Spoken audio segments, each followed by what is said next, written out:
In the last video, we were talking about the get source post function, which was up here, and it took the disk number and it returned us the source post. So this was the post that the disk was being dragged from. So we got that, and we had that returned to our set draggables function. That's returned right here to our variable source post. And after that, we're creating a new variable droppable post, and this is set to what's returned from this function, set droppable posts, and that takes the source post and also the current disk that we're moving. So we can go to that function, set droppable posts, which is right here. And the first thing that we're doing in here is we're resetting game.droppablePost to an empty array and game.postSelector to an empty string, because when this function is being run, it might not be the first move, so there could be data there already, so we just want to reset that.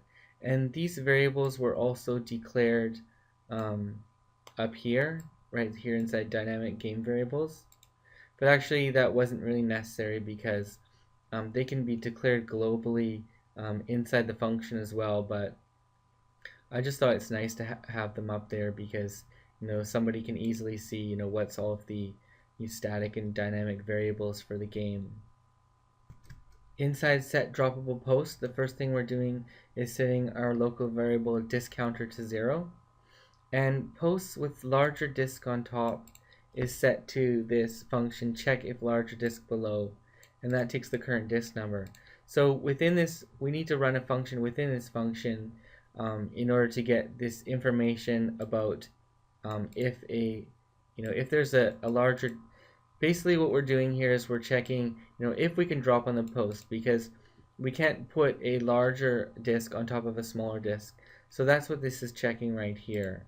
And so we can go to that function first, check if larger disk below, which is right here, and it takes the current disk number. And we first declare a variable post with larger disk on top, and these are all set to 0 to begin with.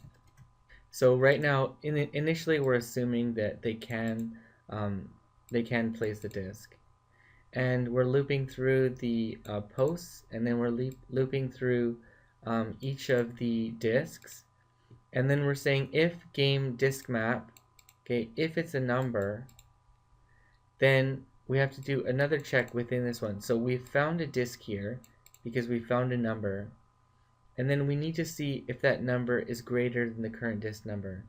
And if that number is greater than the current disk number, then post with larger disk on top is set to 1. Okay, so how this is initially is everything can be placed. But if we set a 1 in one of these, then we know that we cannot place there because it has a larger disk on top. So we check if it's a number, and if it's a number, we see if it's big or not.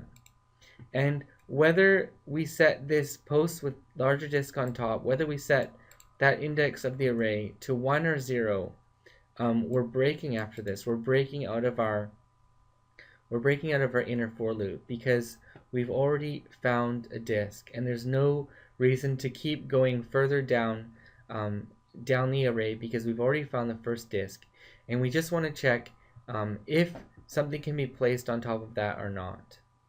And then it continues with the second post and then the third post. So what we do after that is we down here we return the array back to the function that called it, which is right here. Okay, so we have an array of 3 elements right here, and then after that we have variable post has no disks, and then we check if a post has no disk. So this is also another inner function, and we need to get some information here in order to be able to run the rest of the function. So if we go to check if post has no disks, inside this function, the first thing we're doing is creating an array of 3 elements, and they're all set to 1. We first assume that they all have no disks. We loop through the posts, then we loop through the columns. Then we check if the first element on the array, if it's a number, and if that's a number, then post has no disks, is set to 0, and then we break out of it. So if we found any number on that array, and we can see it here inside Firefox, and we'll go to our DOM, and on our disk map, open up the disk map. So we know if any of these came back with a number, for example, there's a 2 here, and here's a 1, we can see right here. So if we found a number in any of the elements of this array, then we know there's a disk on it. So what we're doing is we're setting this one to 0. Okay, and it's just another way to mark if there was disk or not. So basically, once this gets returned, if there is a 0 there, then we know we can't place it on that post. But if it's a 1, we can. We can go back to set droppable posts. Now we can loop through the posts here. So what we're doing inside this loop right here is we're looping through each of the posts, and we're seeing if we can push on one of these numbers from 0 to 2 onto the droppable post. And this droppable posts array is an array of the posts that we can send the disk to. So if one of these numbers gets pushed onto this, that means this is one of the posts that we can place the disk on. The first check we do is if I is not equal to the source post. Okay, obviously we can't send it to the post that it's coming from, and posts with larger disk on top is equal to 1. So if that post has a larger disk on top and it's not the source post, then we can push it on to this droppable post array. Or there's another situation, which is if I is not equal to source post and the post has no disk sub I is equal to 1, well then we know there's no disk there and it's not the source post, so we can push that number onto a droppable post. So droppable posts is going to end up with an array probably with something like 2 elements like 0, 2 or 0, 1. Anyways, this will indicate what posts the disk can be dropped onto. After that, what we're doing is we're starting to build up our selector. Okay, so for var I is set to 0, and then we loop through the amount of disk there is, and the amount of elements that's in this droppable post array. Then game.postSelector is set to game.postSelector plus this string post, and then we concatenate on the post number, and that starts to create this this selector, and then we concatenate on a comma at the end because there could be more than one post that it can be sent to. So like for example, if 2 posts were able to be placed on, this could end up with something like this: post 1 and then post 2. We'll get a string like that, and there'll also be a comma at the end here. Okay, we'll always end with a comma. So what I want to do is no matter what, if it's 1 post here, 2 posts, or 3 posts, we want to remove this comma at the end there.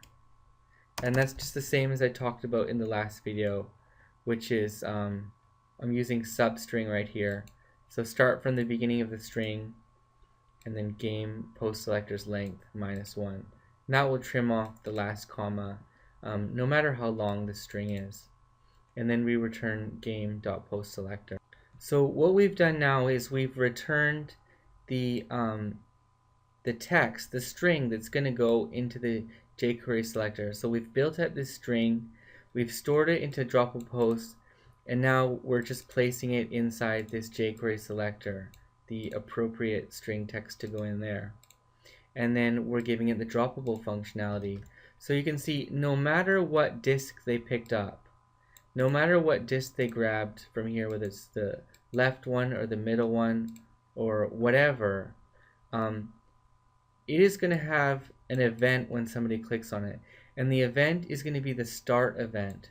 So as soon as they click on that and start dragging it, this function fires right away. Okay, and And inside here you can see it gets the disk that's being grabbed, it gets the post that it's coming from, it determines what post it can be dropped on, and then droppable posts is set to droppable. And if they let go of that disk and they decide to grab another one, then this function would run again, because this function always fires when they grab a disk.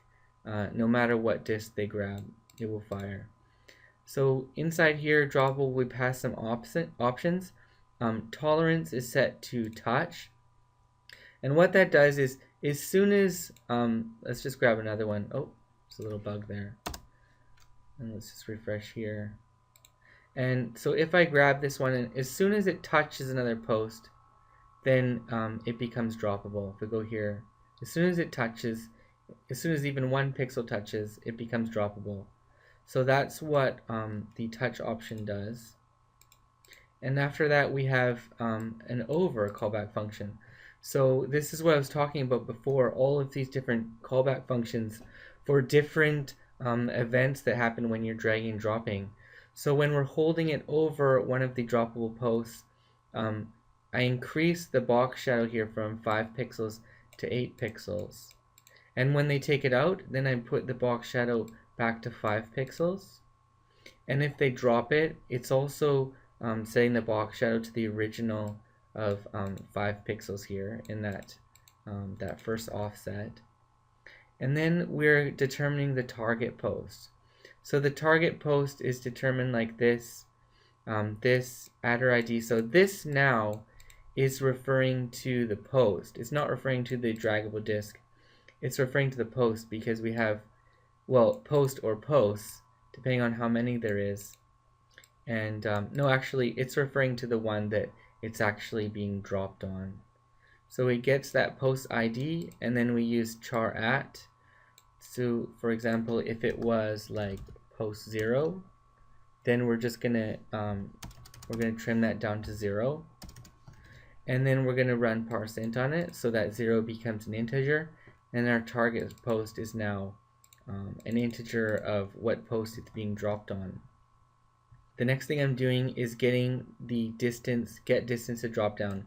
So what we're doing here is we're preparing some animation data that's needed for the animation before we invoke this function. We're getting some information that it needs, and one of the pieces of information it needs is how far it should drop down.